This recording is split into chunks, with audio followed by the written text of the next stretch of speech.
It seems like everyone has scary ghost stories, but it's not every day that you hear a calm, peaceful one. Well, I've got one. The first involves my grandmother's friend, who lived right across from her house for many years until one day she passed away.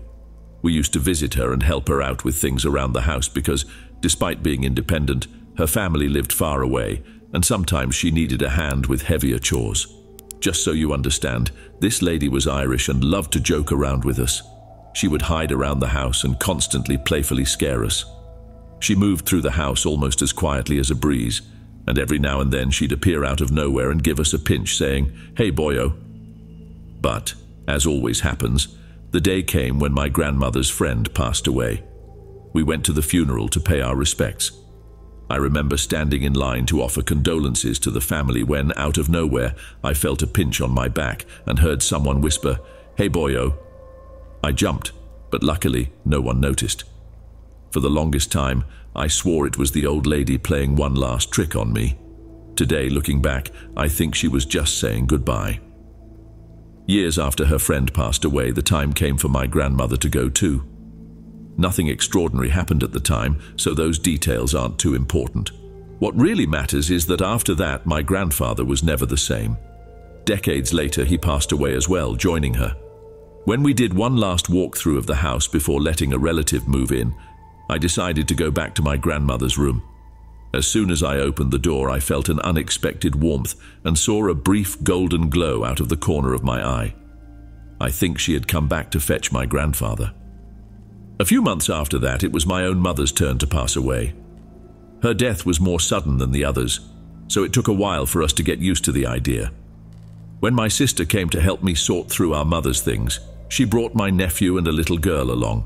After we had gone through the boxes and were saying our goodbyes, I opened the back door to let the cool October air in. Out of nowhere, the little girl pointed behind me and asked, "Who's that lady waving?" We looked in the direction she was pointing, thinking maybe it was a neighbor walking their dog, but there was no one there. And then the girl asked, "Is that your Shishi?" Shishi was what my nephew called my mother at the time because he was still learning to talk. And of course the boy got all excited and replied, "Yes." All the adults just looked at each other in silence. I like to think it was my mom sticking around just to see her grandson one last time before leaving.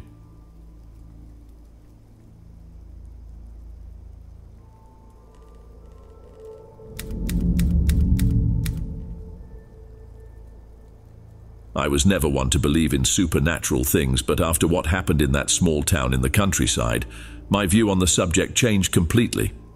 At first, the place seemed completely harmless, one of those small towns with houses far apart from each other and dirt roads. I've always been an urban person, but I felt like I needed some time away to escape the chaos and the endless routines of the big city. That's when a friend suggested I spend a few days at the rural property he had inherited from his grandparents in the countryside of Minas Gerais. He hardly ever went there and offered me the chance to stay at the farm, which was about a 30-minute drive from the nearest town. When I arrived, I was impressed by the tranquility of the place.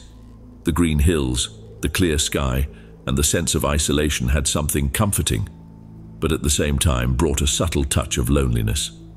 The people from the nearest town were quite friendly, but I noticed a strange way they looked at me, as if they knew something I didn't. In the first few days, I greatly enjoyed that peace. The farm was huge and the nights were absolutely silent except for the sound of crickets and the wind passing through the trees. I spent my time reading my books, walking the trails and sleeping without any worries. However, as the days passed, I started to notice things that left me somewhat uneasy. They were small details that at first I tried to ignore. One night, for example, while I was sitting on the porch, I heard a sound I couldn't identify. It seemed like rustling coming from the dense bushes, followed by a very light whisper, almost impossible to hear. At that moment, I tried not to pay attention, thinking it could just be the wind or some animal. But the next night, the sound repeated. It came from exactly the same spot, in the middle of the woods. This time, I grabbed a flashlight and decided to investigate. I walked to the edge of the woods, lighting up the trees with the beam. As soon as the light hit the leaves, the rustling stopped abruptly, and the silence that followed was absolute. The darkness seemed even thicker there, and a sense of discomfort began to creep over me. I decided to return to the house. The following days were strange. I started to notice that some things were out of place when I woke up. Objects that I had left in one corner of the house appeared in another as if someone had moved them during the night. I tried to believe it was just my distraction, but that feeling of being watched kept growing stronger. One afternoon, while I was walking around the area, I met a local tending to his cows. We chatted for a few minutes, and when he learned that I was staying at my friend's farm, his expression became serious. "Are you there alone?" he asked. I confirmed. The man shook his head slowly and looked at the ground, murmuring something I couldn't quite understand. I asked what he meant by that, but he just shook his head again and said, "Be careful." I returned to the farm with a heavy feeling in my chest. Night fell faster than usual, and when the darkness settled in, something felt off. The rustling came back, but this time it was louder and closer to the house. The wind started blowing hard, shaking the trees around violently. I stayed inside, trying to stay calm, but that feeling that something was wrong wouldn't leave me. Around midnight, I heard knocking at the door. They were soft knocks, like someone barely brushing their fingers against the wood. My heart raced. Who could be there, in the middle of nowhere at that hour? I grabbed a kitchen knife, trying to control my breathing, and went to the door. The knocks continued, and for a moment I considered opening it, but something inside me screamed not to do it. Then I heard a voice. It was low, almost a whisper, but clear enough to chill me to the bone. "Let me in, just for a moment," it said. It was a feminine voice, soft and sweet, but there was something wrong with it. A coldness, a distance that didn't seem human. I stood frozen for a few seconds until the knocking suddenly stopped. The silence that followed was terrifying. I backed away from the door, trying to calm myself, but I knew something was out there, waiting. I grabbed the flashlight again, but I didn't have the courage to open the door. I went upstairs to the bedroom and tried to sleep, but sleep wouldn't come. I lay there, listening to the rustling of the trees outside, the knocking that echoed in my mind, and that voice asking to come in. The next day, I decided I needed to talk to someone in town. I drove to the little town, seeking answers. I found an old lady, the owner of a small grocery store. After asking a few questions, she let out a long sigh and told me what she knew. According to her, the farm where I was staying had belonged, many years ago, to a family known for practicing strange things. The townspeople avoided talking about it, but the rumors said that ancient rituals had been performed on that land. "They say something got trapped there," she said with a worried expression. "It's not good to mess with these things." I tried to brush off what she said, but it was impossible. The idea that something old and evil was trapped on that property wouldn't leave my mind. I decided I would stay one more day, just to make sure I wasn't losing my mind. I returned to the farm in the afternoon with the sun still shining, but the feeling of discomfort never left me for a moment. That night, the rustling came back, stronger, and soon the knocking began as well, this time more intense and insistent. I was determined not to give in, but when I heard the voice again, everything changed.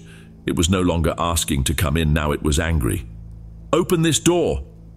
The command came cold, sharp, and my body reacted without my will. I started walking towards the door as if something was controlling me. I even touched the doorknob, but before I could open it, a scream echoed outside. A horrible scream that seemed to come from all directions at once. I stepped back, trembling, too scared to look out the window. Something terrible was out there, and I knew that if I opened the door, I wouldn't live to tell the tale. The scream stopped, but the presence remained. I don't know how, but I finally managed to grab the phone and call my friend, begging him to come to the farm. When he arrived, the sun had already risen, and what he found was a broken version of me. I couldn't talk about what had happened, but he understood enough by seeing the fear in my eyes. We left that morning, and I swore I would never return. That experience changed my life. Something ancient and dark lives on that land, something that still searches for what it lost, perhaps. I don't know exactly what happened there, but one thing is certain. The countryside holds secrets that should remain buried, and I was foolish to try to uncover them. But the story didn't end there. Even after leaving the farm and returning to my normal life, the terror continued to haunt me. That experience left a deep mark on my mind. I started waking up frequently at night, feeling like someone was watching me. Nightmares about the female voice and the knocks on the door became part of my daily life. My house in the city, which had once been a refuge, now seemed to be the stage for my greatest anxieties. One night, as I tried to sleep, I heard rustling coming from the porch, a sound very similar to what I had heard at the farm. My heart raced and a wave of panic washed over me. I got up slowly, trying to stay calm, and looked out the window. There was nothing outside, but the feeling of being watched grew even stronger. The next day, I decided to dive deeper into the history of the farm. I spent hours in the city library, researching the old family that had owned the place and looking for any strange occurrences in that region. I discovered that in addition to the rumors of ancient rituals, there were records of missing people and inexplicable events over the years. The connection between these events and the farm was vague, but there was something in common: the presence of an evil force. I also found mentions of an ancient book that, according to rumors, contained esoteric practices and rituals that could explain the phenomena I witnessed. The book was kept in an old municipal library, and records showed that it had been removed decades ago. What left me even more unsettled was that no one knew where the book was now. My search for the truth led me on a journey that went beyond the limits of reason. I became obsessed with understanding what was really happening and finding answers that might never come. In a desperate impulse, I contacted a specialist in paranormal phenomena, someone who had worked on similar cases before. He agreed to help me, but what we discovered together was even more disturbing. During our investigation, the specialist revealed that the farm was located at a point where cosmic energies crossed in a peculiar way. These places, according to him, were known to attract entities and malevolent forces seeking to manifest in our world. It was as if the farm was a portal to something much darker. The story of my friend's grandparents began to make sense. They weren't just rural property owners. They were part of something much bigger and more sinister. The strange practices and rituals weren't just local superstitions, but desperate attempts to control or appease the forces that inhabited that region. The farm, with its isolation and the ancient energy that permeated the place, had become the epicenter of paranormal events that transcended the boundaries of time. Even with all these revelations, nothing prepared me for what happened the last time I was there. I returned to the farm months later, determined to face whatever was lurking. I was armed with new information and ready to confront the truth. However, when I arrived, I found the place completely abandoned. The house was in ruins, and the atmosphere was even heavier than I remembered. The rustling and knocking had stopped, but an oppressive feeling of unease hung in the air. While exploring the ruins, I found an old hidden altar in one of the rooms. There were strange symbols and mysterious markings on the walls, and an old book rested on the altar, the same book that had disappeared from the municipal library. When I touched the book, a wave of cold energy surrounded me, and I felt an invisible presence watching me. What I learned that day was terrifying. The book contained instructions for rituals aimed at opening portals to other dimensions, and the markings on the walls were part of an attempt to keep these doors closed. Something had gone terribly wrong, and the presence I felt at the farm was a manifestation of an entity that had escaped into our world. I decided to leave the farm immediately, but the feeling of being followed never left me. From that moment on, my life was changed forever. What should have been a peaceful getaway in the countryside turned into an experience that challenged everything I believed in. The mystery of the farm and what it harbored were not just stories to scare. They were terrifying realities that forced me to confront the unknown. That experience changed my life in ways I could never have imagined. Something ancient and dark inhabits that land, something that still searches for what it lost, perhaps. I'm not sure exactly what happened there, but one thing I know for sure. The countryside holds secrets that should remain buried, and I was naive to try to uncover them. That farm, with its hidden past and malevolent forces, left me with a frightening understanding of what lurks in the shadows of the world. And despite everything, I know that what I found there is just the tip of the iceberg of something much bigger and incomprehensible.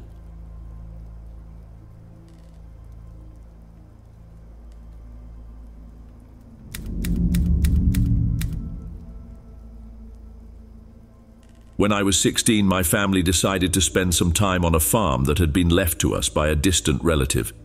The idea was quite simple: to escape the hustle and bustle of the city, breathe some fresh air, and maybe learn more about our roots.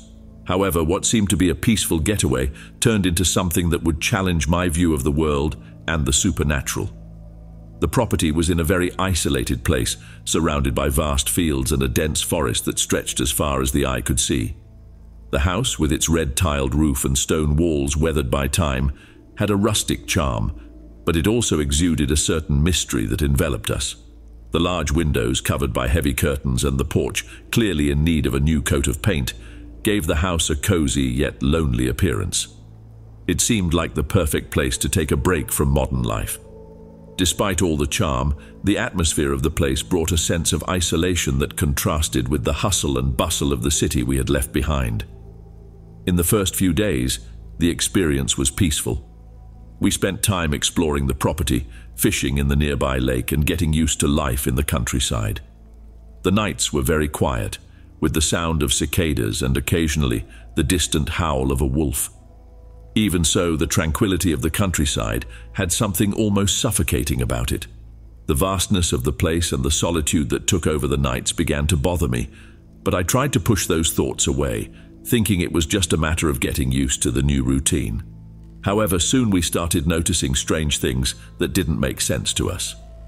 The first sign that something wasn't right happened on a particularly dark night. We were all in the living room, watching an old movie we had found on the house's bookshelf, when the TV started having strange interference.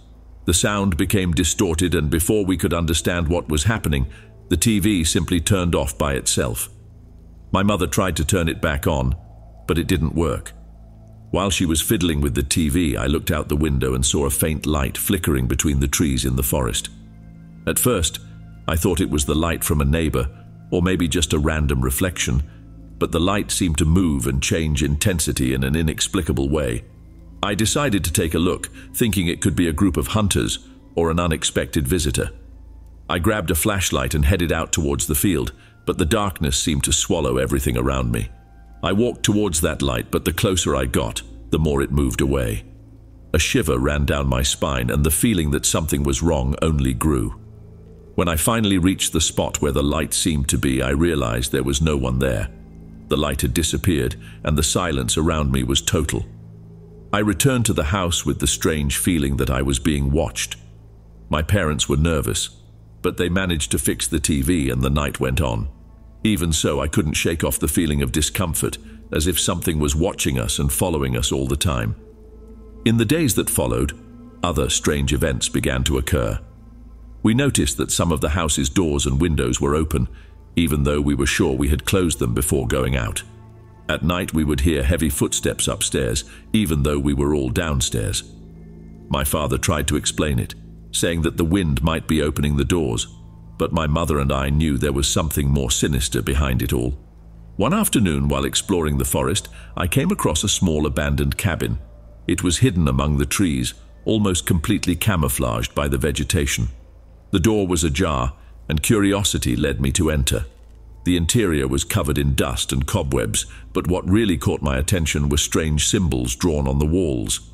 They were figures and marks that seemed to be made with something dark and sticky. A shiver ran down my spine as I looked at those symbols, and a feeling of fear overwhelmed me. I quickly left the cabin and ran back home, determined to tell my parents what I had found. When I took them to see the cabin, we went together to the spot. But to my surprise, the cabin was empty and the symbols had disappeared. My father thought I was imagining things, but my mother seemed worried. The feeling that something was deeply wrong only intensified, and I could no longer ignore it. That night, things started to get really strange. We were all in bed when we began to hear a strange sound coming from the attic, like something dragging or moving slowly. My father decided to go up and check, but when he got there, he found only boxes and a lot of dust. Even so, the feeling that something was lurking didn't go away. That same night, I was woken up by a tapping sound on my bedroom window. When I looked outside, I saw a hooded figure standing under the moonlight. It was completely still, as if it was watching me. I ran to wake my parents, but when we returned to my room, the figure was gone and the window was closed. Fear gripped me, and I couldn't sleep that night. In the days that followed, the situation only worsened. We found our personal belongings scattered around the house, as if someone had been going through everything. My father, already frustrated, tried to find a logical explanation for what was happening, but my mother and I were increasingly convinced that something supernatural was at play. The feeling that something was always lurking never entirely went away. Even after we returned to the city, the trauma of the experience stayed with us. I never went back to the farm, and what I lived through there forever changed the way I see the supernatural. I learned that no matter how much we try to understand the unknown, there are things that are beyond our comprehension, and sometimes it's better to leave certain mysteries buried. Over time, I started to revisit my memories and try to better understand what had happened. I did some research on the property and discovered that it had a very dark history. The relative who had left it to us had died in a mysterious way, and records showed that the house had changed owners several times due to inexplicable events and strange accidents. This only heightened the feeling that there was something sinister hidden in that land. In search of answers, I contacted a local history expert who was well versed in the region and its former inhabitants. I went to his small library in the center of the city, and there I discovered that the area where the property was located had once been the site of esoteric practices and ancient cults. The idea that my family had settled in a house with such a dark and mysterious past made me even more uneasy. The expert explained that in ancient times, the region was known as a place for ancient rituals, some involving summoning and making pacts with supernatural entities. He mentioned that these places often retained residual energy, capable of attracting supernatural phenomena or creating a sense of unease and fear for those who lived there. This helped explain the strange events and the constant feeling of being watched that I had experienced. One night, already back in the city and trying to move on, I had a dream about the house. In the dream, the house was on fire, and the shadows of the hooded figures I had seen before danced around it, laughing and murmuring in a language I couldn't understand. The sense of terror was so intense that I woke up in a panic, my heart racing, with the impression that the experience at the farm was far from over.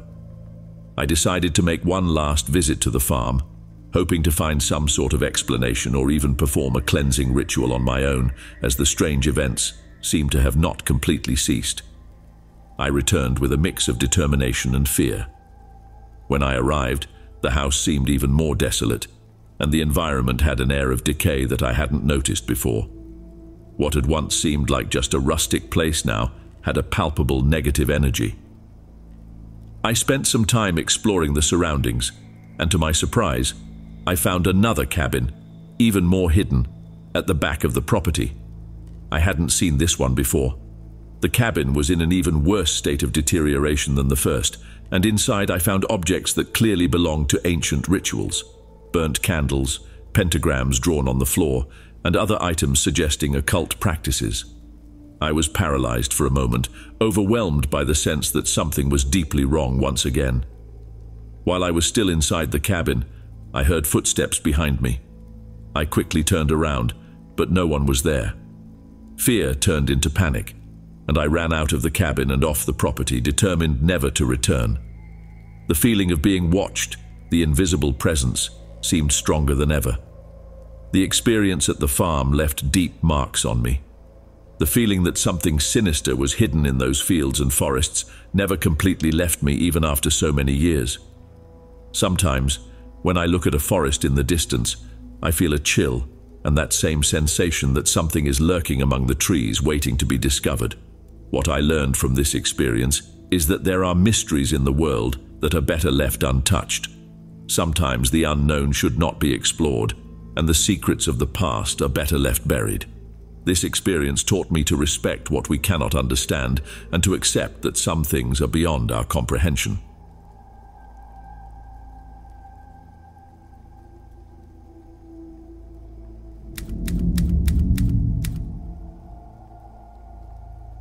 I was born and raised in an isolated village, surrounded by vast fields and dense forests.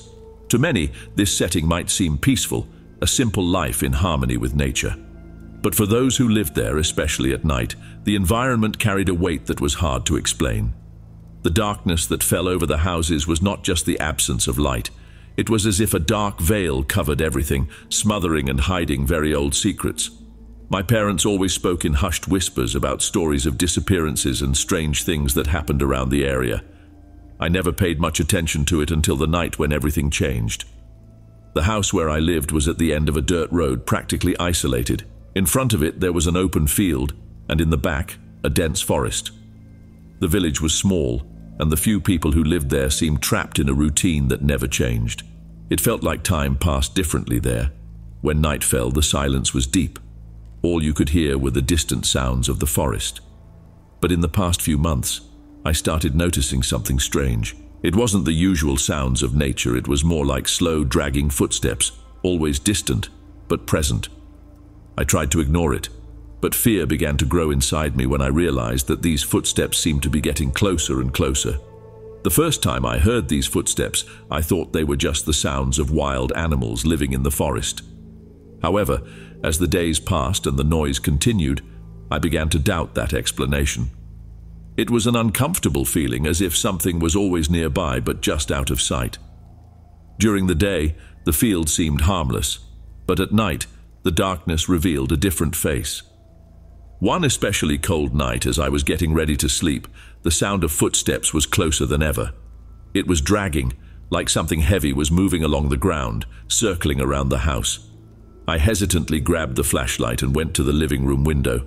I pointed the light outside, but all I saw was the empty field. Yet, the sound didn't stop.